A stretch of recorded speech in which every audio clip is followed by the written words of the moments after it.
Welcome to level 19, find the tree of minimum value. You want to find an arc that has the smallest weight. This one is 1. Do I have any other 1s lying around? I don't. Do I have any 2s? No 2s. I've got a 3 here. As you click, it starts building these little tree diagrams. Notice A and F and E and B are not connected, so they're not connected in the diagram either. Any other 3s? No other 3s. I've got a 4 over here, and it's not connected to the other arcs.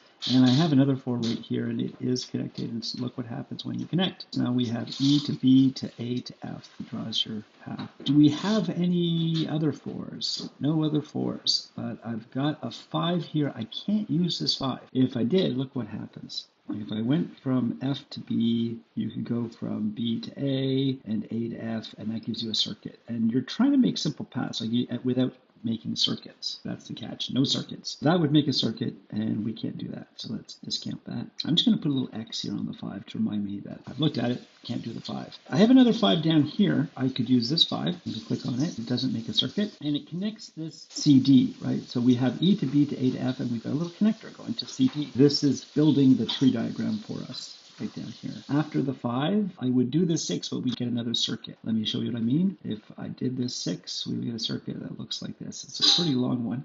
Up to D, and then down to B, and then up to A, over to F, and there's your circuit. We can't have a circuit, so we can't do that. I'm just going to draw a little X on there to say, forget about that line. And then the last line here, D to E, if I did that, we would get a simple circuit that looks like this.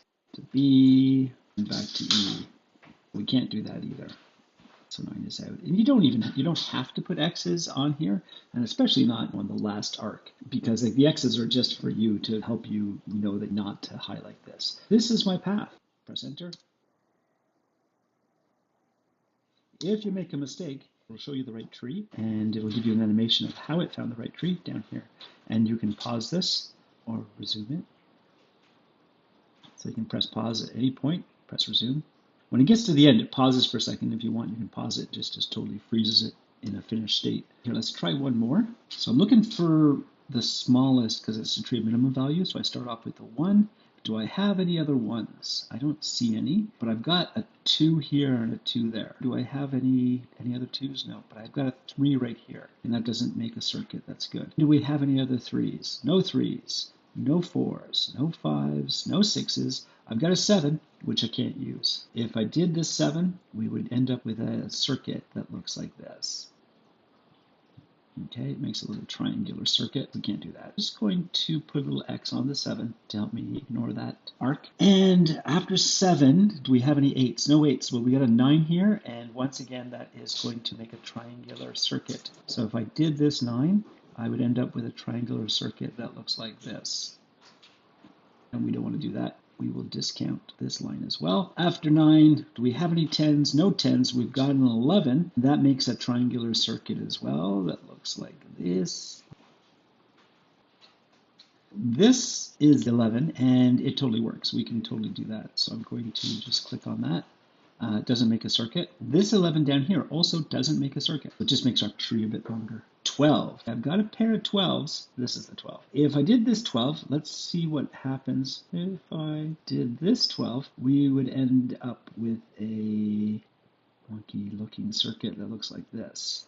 Up to the F, over to the E, back to the G, and there's my circuit. We've gone full circle. So G to C to A to F to E to G makes a circuit. This 12 is totally out. I'm going to put a little X on this 12. We have the last 12 down here, and that also makes a circuit. So C to B, up to E, over to F, down to A, down to C. And there's your circuit, right? Like C to B to E to F to A to C. We can't do that one as well. We're done. We've looked at every possible arc. We've highlighted all the arcs that don't make circuits, starting from the lowest going up to the highest. The weight is 30. Press return, and yay.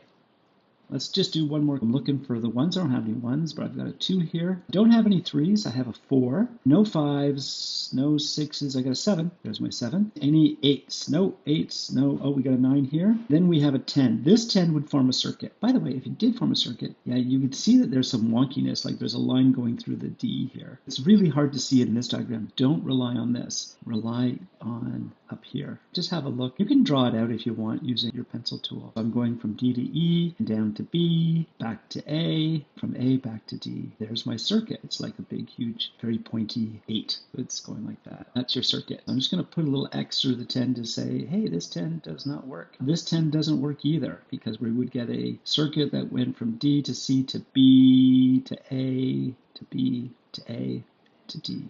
And that's another circuit. We can't have that. I'm just going to put a little X here. If we selected this, we can't select this side either. You could see that it would make a triangle from E to A to B to E again. A to B to E. That's a circuit. We can't have that, so the 12 is right out. This is your answer. The weight is 22. This is your answer right here. And that's how you do tree of minimum value. Have a good day.